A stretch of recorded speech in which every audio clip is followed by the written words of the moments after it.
in looking around, I saw there was very little training for entrepreneurs in this country. A lot of theoretical courses, but entrepreneurship is unique talent that can be developed, but nowhere is proper training being given for prospective entrepreneurs or people who have small businesses and want to make them bigger.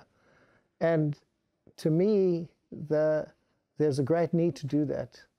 And the only way we could do that in an effective way was to do it through online and through a lot of video and inspirational training and learning lessons from entrepreneurs, not from academics. How did they do it? Because I was always inspired by how other people did it. I spent a lot of my early years traveling overseas, talking to top retailers and finding out from them, how did they start? To me, that was the most interesting story to understand. How did other people start? What did they do?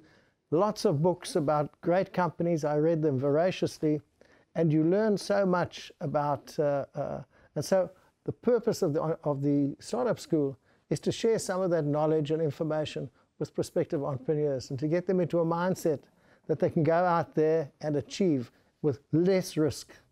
So the more knowledge you have in the process of setting up a business, the more successful you're likely to be. And in this country, we have such a high failure rate. We got the highest failure rate in the world in terms of startups. So something needed to be done. The other point is that it's the startups that create the jobs that our country so badly needs. So there was another good reason to get the startup community, the startup climate, the startup environment fixed up so that people can go out and be successful.